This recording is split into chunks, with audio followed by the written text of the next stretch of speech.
Hello, everyone. Welcome back to another episode of the Discovery Pod with Eve. I am Eve Richards. It's so good to be back with you. We've got a very exciting show today with Deana Mollé. We'll delve into Deana's background in a minute. But I'm joined today by my friend and co-host, Joan Powers, who is an actress. She's actually visiting from Hawaii. So it's so special for Joan to be here with us, hosting another episode of the Discovery Pod with Eve. And Joan has been busy. She's been traveling all over the place working. Joan, welcome back. Thank you so much, Eve. Thank you for having me. It is a pleasure to be here, and I love spending time with you. And we had a wonderful dinner yesterday, and we had it with someone as well who co-hosted with me, Tess, it was such a fantastic evening. It's like, oh my goodness. So Joan, tell everyone out there, you've been such a busy person all over the place, and it really is a wonderful thing in the business to be busy. So tell us what you're working on. Well, I worked on a pilot, and we shot in Nyack, New York, so hopefully that gets picked up. And I also finished a movie titled 53 Tuesdays, and that should be coming out shortly. It's a love story and based on true events. That's fantastic. I mean, it's so great to be working and all of those projects that you're working on, the pilot in New York. I'm sure it's going to get picked up, but I'm also going to promote my movie out there, which, A Line of Fire, which Roger just told me it's going to be on Netflix this month, and I'm playing John Riker, Mr. X, if I can say that, Roger, because, hey, it's going to be on Netflix. So, Joan, first of all, before we start talking to Deana, I want people to know we met at ZA Studio. We did. I was a student at ZA for 2 years, and please tell everyone out there more about ZA. ZA Studio is a scene study acting class taught by Robert Zimmerman and Peter Alice. And we have locations here in Los Angeles, San Francisco, and Honolulu, also online, which is how Eve and I met. We were in a Zoom acting class together. 2022, at the time during COVID, that's where we met. And I got to say, my coach, who's been, even though I'm no longer with ZA, but I'm still working with Peter Alice, who's going to be a guest. And maybe we'll have Christine Clusion, who's also a teacher. Who was, if we can say... Her partner was the late Carl Weathers. So if we could have her, she'll join us. But I think it's a good segue into introducing our guest. Deana Mollé is an actress, producer. She does it all. She had a title of Miss America 2004. She first gained national visibility through her appearances on, hit reality shows like the Container Wars, and later on comedy action series. Is it Ghost? Ghettobusters, where her personality and presence made her stand out. Then she subsequently transitioned into producing, ultimately becoming the CEO of Deanaland Productions, where she focuses on creating content rooted in meaning, humor, and emotional impact. Deana is currently featured in the streaming series Billboards Inc., a project she helped bring to life through her company, spotlighting her shift from on-screen star to, behind-the-scenes powerhouse. It is so wonderful to have you with us today. Thank you so much for having me, ladies. I'm so excited to see what we're going to talk about, all the topics, subjects. Let's go. You know what? Let's do this. All about you. All about Deana. Of course. So your journey spans reality television, pageantry, producing, and of course, being the CEO. Was there a moment when you decided you were no longer going to just appear in stories, but take control and produce the ones that truly reflect your voice? I don't think there's so much of a timing. I think it's pretty much an alignment of what God wants to do for us in this whole business of entertainment, because when that alignment does line up, everything comes very, very organically, and that means not only the people, but also the generated funds for your projects to get done, for you to continue and just stay relevant and maintain in the business. Yeah, that's so true. I know. I love you. As an actor, I think you're so good with dramatic and comedic roles. I'm a fan of Ghettobusters. Really, I thought it was hilarious. Can you share with us your acting journey? What were some of your favorite characters you played and why? Wow, that's funny that you say acting journey because my very first acting gig came from the fact of being obviously in pageants. I had a walk-on part for a show called Silk Stockings, by the way. People out there, if you know Silk Stockings, yes, it is. A very old show, but a very big show back in the day. So I ended up getting Taft-Hartley. I got lines on the show. And obviously, 25 years plus later, I have been somewhat of a personality in front of the camera, but behind the camera, that is truly where, again, my God-given gifts do transpire over into exactly who I want to be in the entertainment industry. Wow. I love that. That's fantastic. So many people struggle to evolve beyond how they were first seen. How did you navigate stepping out of the reality box to be taken seriously as an actress and producer? Well, I think personally, when you go from reality to scripted, whether it be series or movies, you really take on, again, a character, a personality. And with reality TV, that helped me develop not only my personality, but also my skills as a quote-unquote actress. I did go to acting classes. I went to acting school for about 3 years to go ahead and, again, learn my character development without taking on roles and being very confident with taking on those on-screen roles. But I really have to say my favorite role that I did take on, although it was a very deep subject matter, human trafficking. Wow. I played a human trafficking madam on a compound with children who were real actors, and basically, again, bringing on a character, but having to break out of that character in between so you wouldn't scare the children in between the takes. Wow. So that was my favorite role to take on, and it was very, very challenging because I really had to do some character development on that, learn a lot about the human trafficking, being a madam, and with the children on the compound too. All of that research. It was a lot, and that was about 4 years in the process before it did see the light, the light of day as far as streaming is concerned. Oh, So, wow. That is fantastic. Thank you. Gosh. As the only female cast member on Container Wars, what was your strategy for playing with the big boys? And what was the biggest misconception people have about the container auction world? Wow, that's a 3 and 1, but I'll try to hit all the points there. First of all, being an only female cast with all men, it doesn't matter what kind of show you're on. In this case, it was a competition series, so it didn't come anything but the fact of being positive with competition with men. But with that said and done, I will say this, women are very strategic when it comes to competition. So with that said, being on Container Wars developed me in so many different ways. It gave me so many different challenges in front of the camera and behind the camera. And not only did I learn hands-on from my showrunner how to basically, again, have an eye behind the camera, that I can say said and done being on a competition series with all men. Well, you can watch the show. Yes, that's fantastic. You're amazing in it.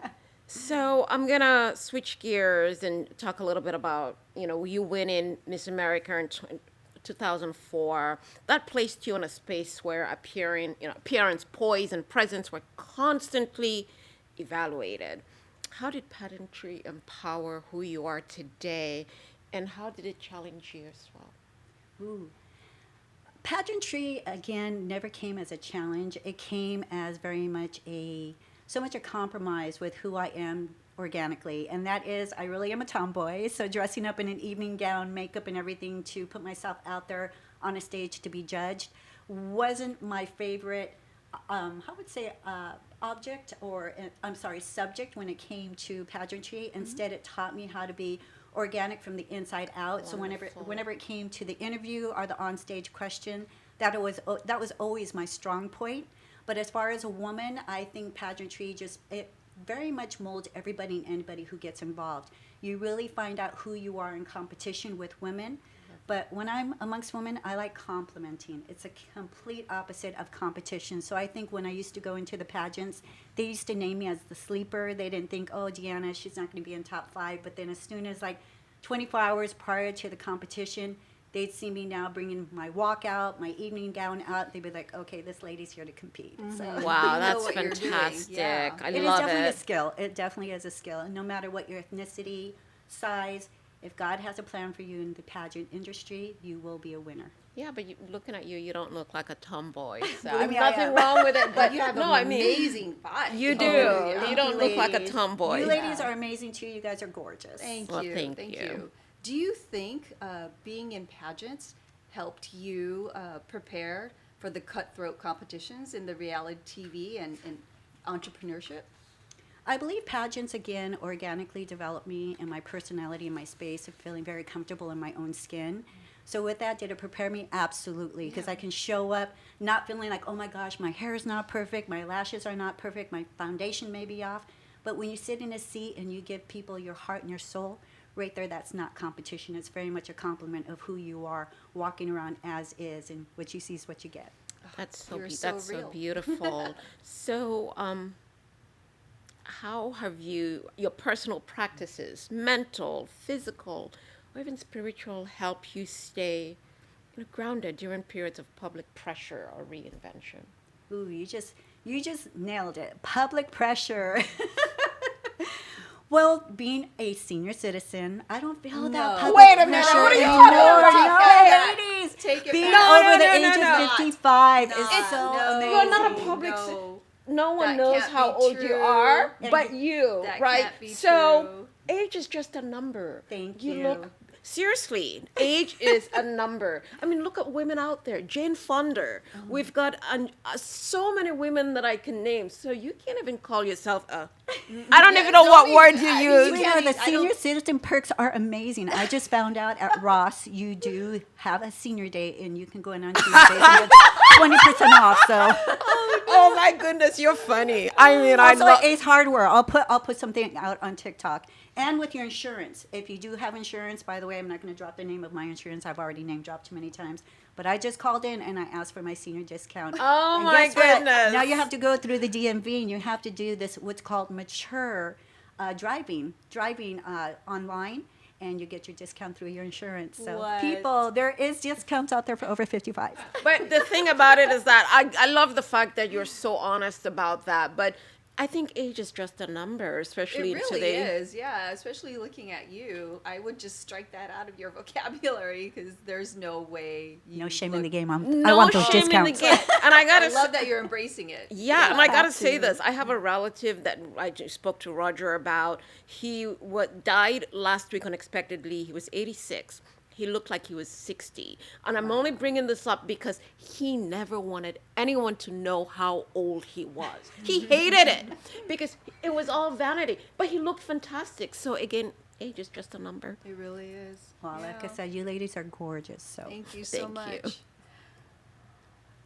You've noted the significance of linking businesses with celebrities, okay, and influencers. What is the biggest mistake you see businesses make when trying to leverage social media and celebrity endorsements? that is an amazing question, by the way, and I can speak from experience, and that is I did run a tequila for a high-profile celebrity, a name. This was about 2 years ago. But with that, it's not even so much the fact of one-on-one with the talent. It's who you have to deal with behind the scenes, and those are the people, the attorneys, and you just have to go through so many different individuals to basically, again, finally get to that celebrity and let them know what's going on. And for the most part, they are not parallel, and they may not know what's going on. So you kind of get yourself caught up in somewhat of a scramble of many people and trying to people please.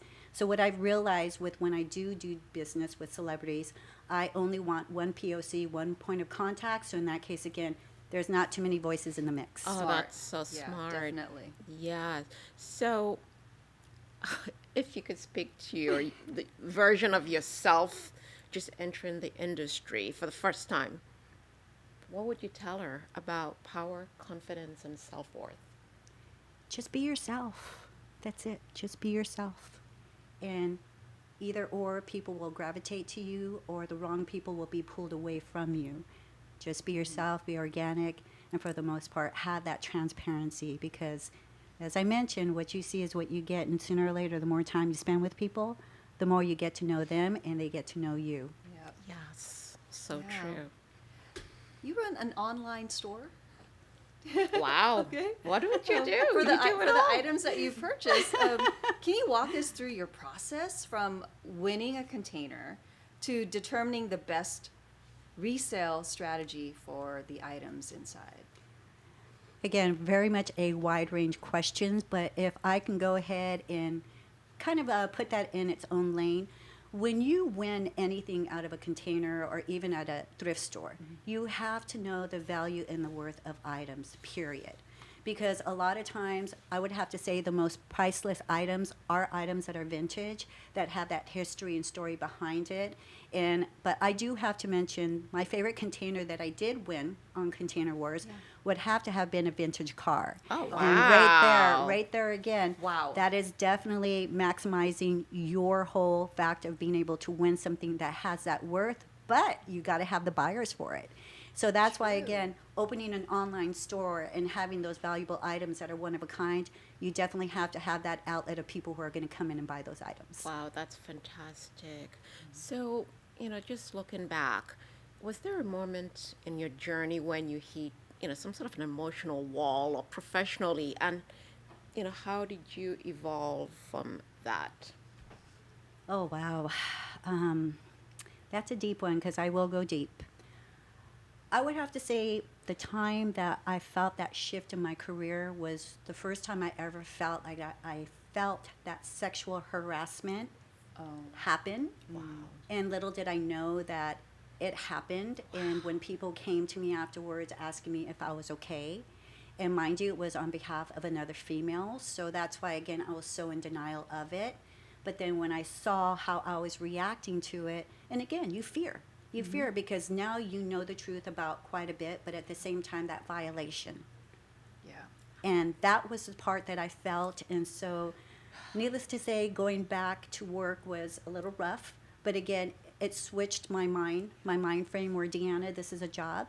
You got to get through it. Whatever you feel personally, you can go ahead and take care of afterwards. So a time and space and a place to take care of business as well as personal manners. So anyone out there who has dealt with any type of sexual harassment in the entertainment industry, please report it. Please do, because it's something you got to live with for the rest of your life, knowing that you stayed quiet about Oh it. my goodness. Thank you for bringing that up. So important. It is so, so important because it's almost like it's a taboo where a lot of people don't want to talk about it because of the shame and because of the fear of retribution. You can get blacklisted, but I think it's really, really important for people to talk about it. And thank you for sharing that, sharing your story. Yeah. So Thank you. powerful. Thank you. Mhm. Yeah.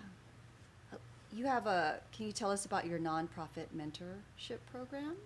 Unfortunately, I let go of that nonprofit probably about 5 years ago, Okay. and that is because of personal business situation scenarios. I just recently got divorced, so that was one of the things I had to let go of. But again, letting go is always opening up new doors for new experiences. But who says I'm not working on a new profit organization? So That's true. nonprofit. And everyone, she's single. So just wanted to put that out there. Single with God. Single with God. When they but say who's your husband, well, right now God really is my I husband. think it's He's a- guiding me quite a bit. That's Yeah. wonderful. It's a beautiful thing. Thank I you. mean, it's like you're so busy. You're doing quite a few things. Are there any exciting new projects that you would like our audience, to know about that you're currently developing?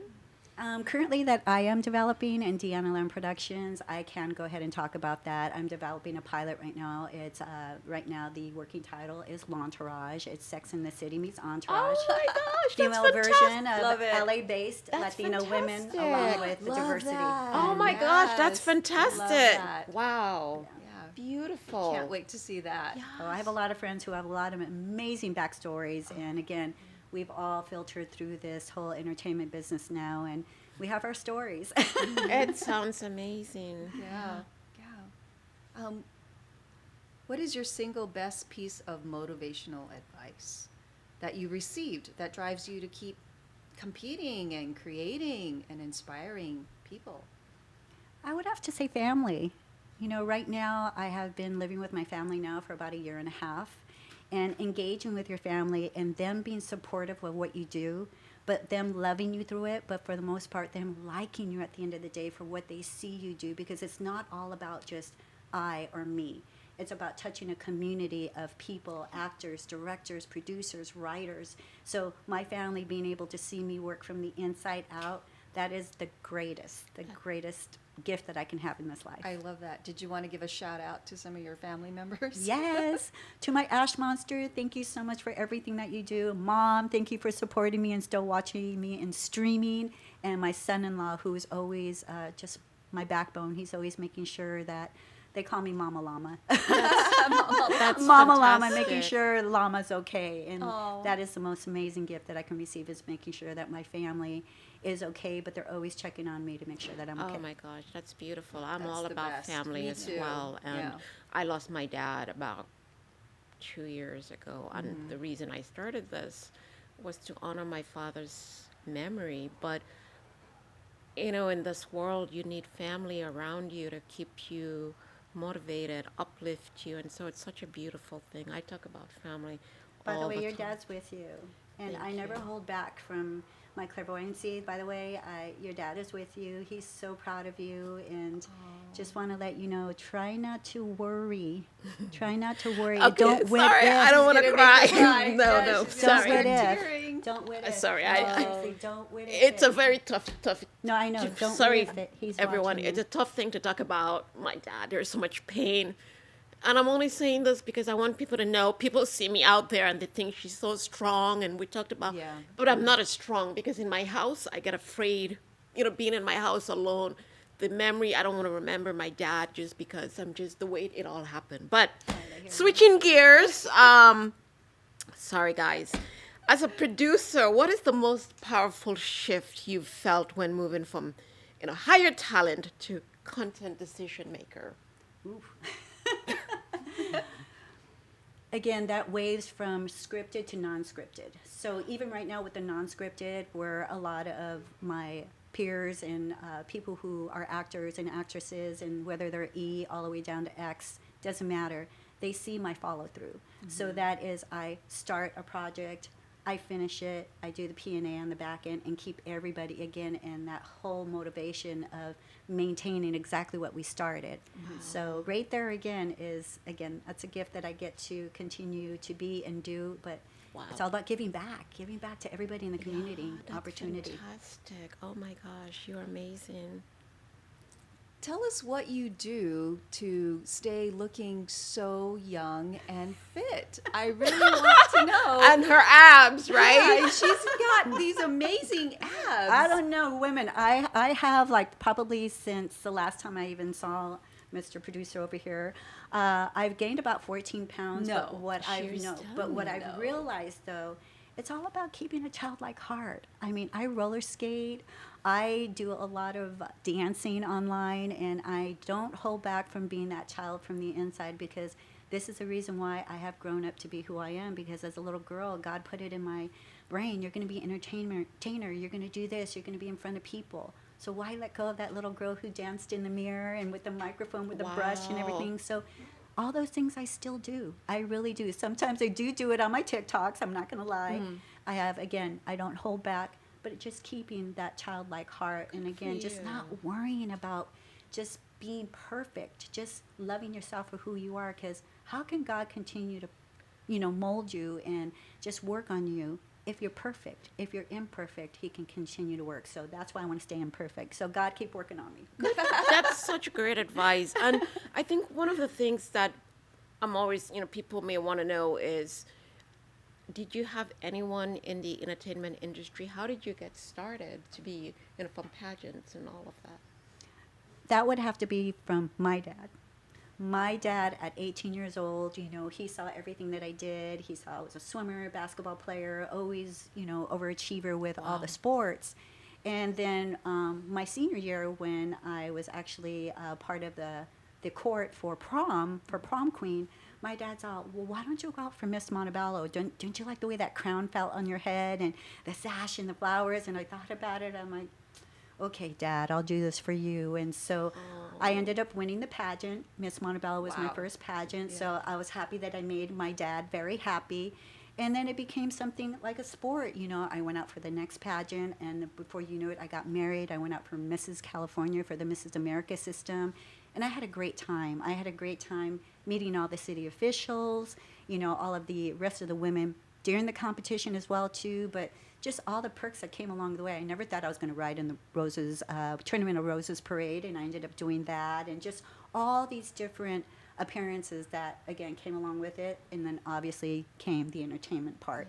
And so along the way, it just combined, and it was all parallel. And That's fantastic. yeah, a lot of fun. Sounds like it.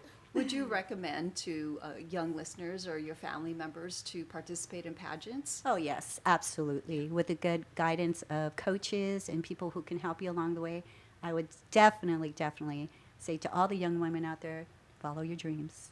What is something that you haven't done yet? I mean, you're still very, very young, but, you know, you've done the pageantry, you've done, you know, producing, all of that, acting. Is there some other thing out there that you still like, you know, I'm going to challenge myself and do this?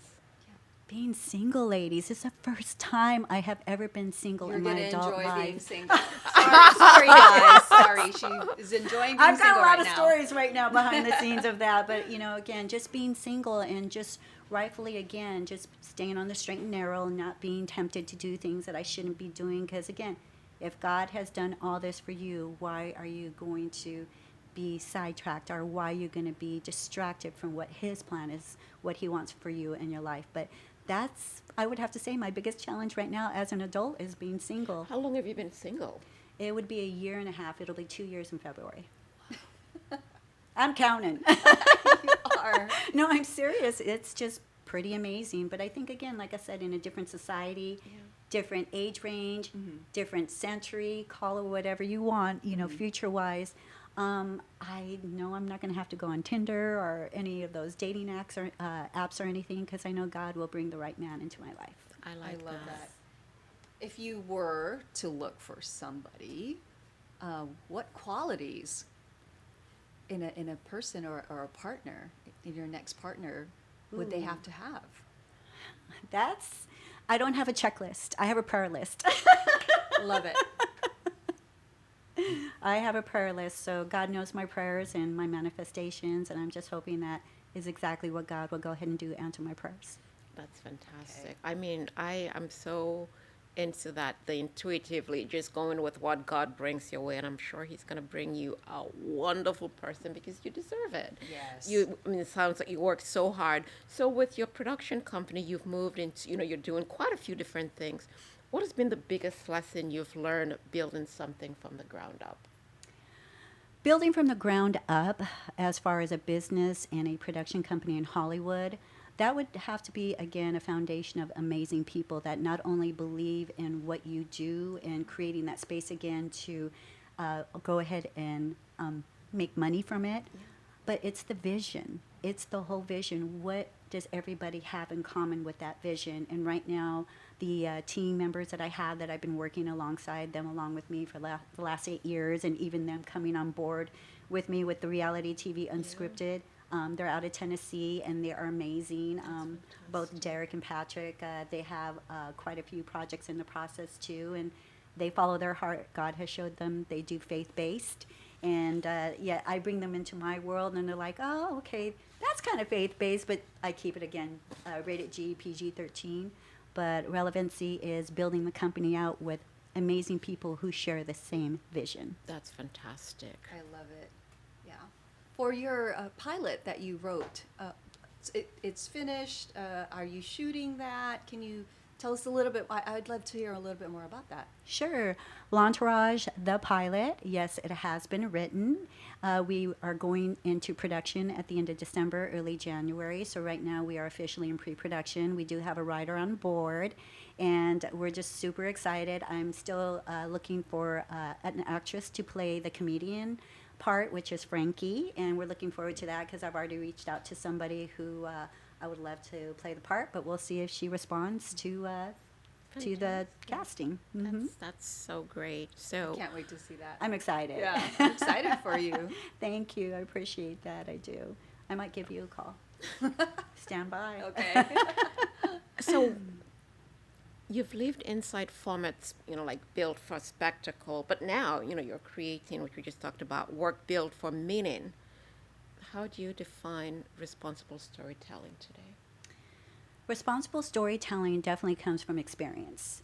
Although a lot of us may not have that true experience of when we go into and when we start scripting, but when you start breaking down a script and relatively have that experience to either connect with a character or the development of certain subjects with that, I think that again brings a relevancy of storytelling, of you being organically attached to your projects. That's why with Deanaland Productions, I normally attach myself to projects that I have that experience, or if not, I want to gain that experience and knowledge from it.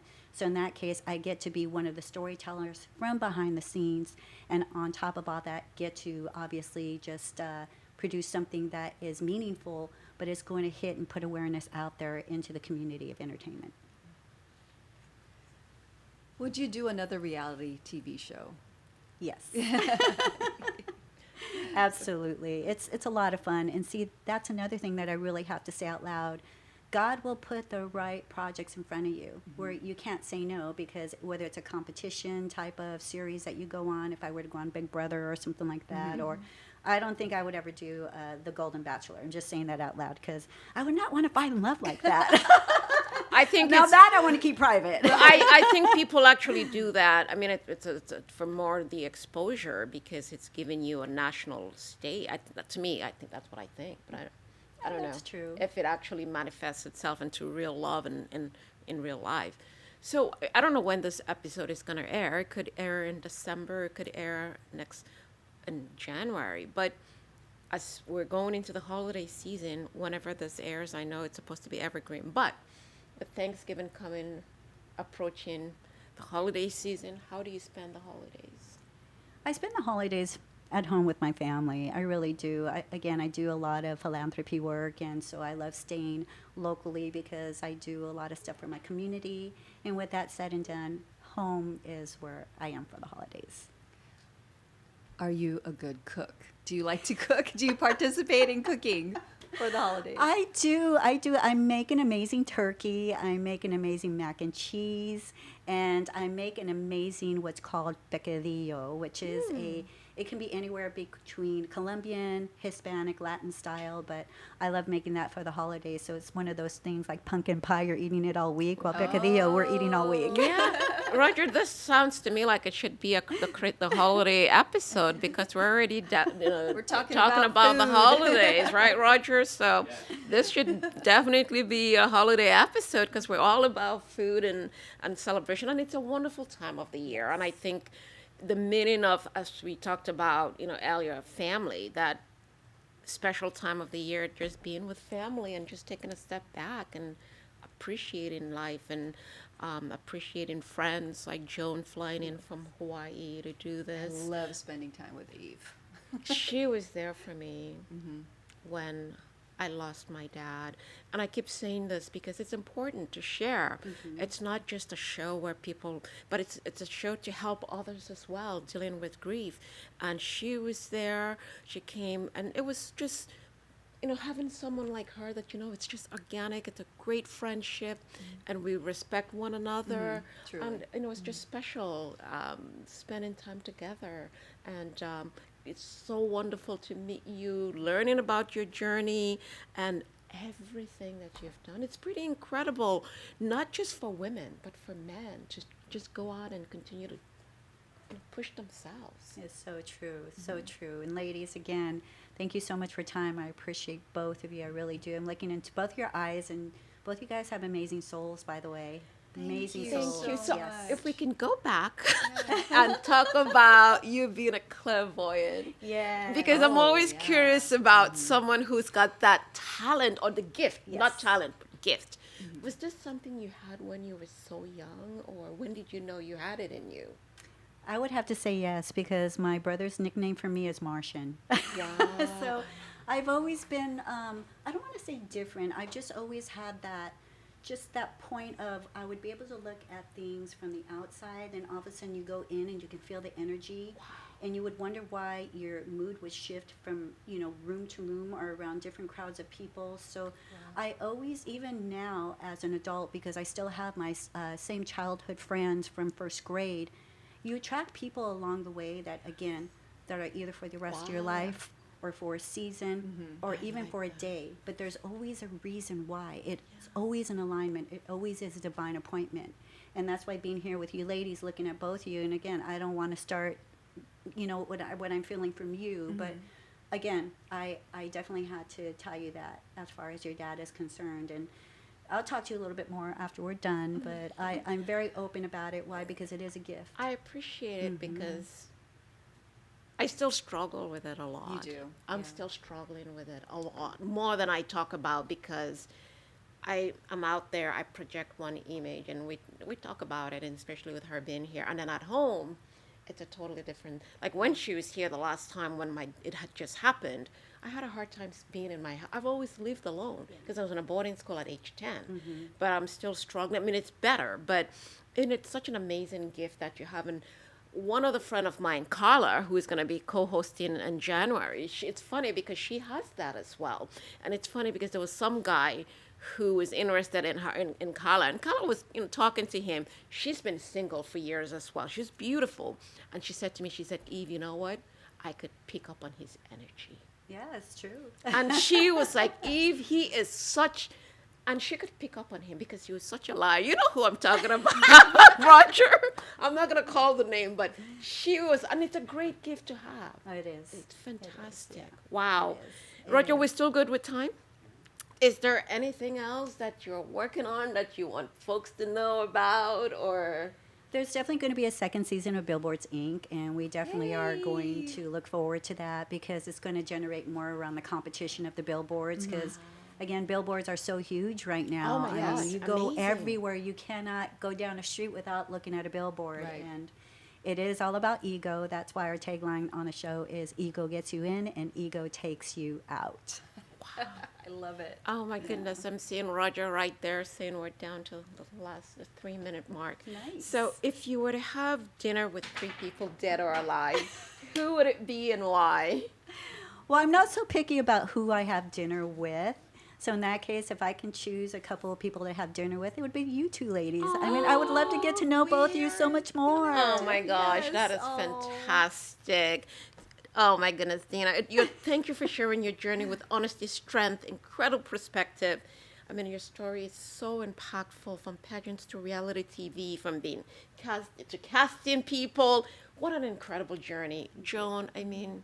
I know. I just love her. I just want to be her, put myself into her body. Roger, thank you so much for producing Usher. Thank you for doing all the work behind the cameras.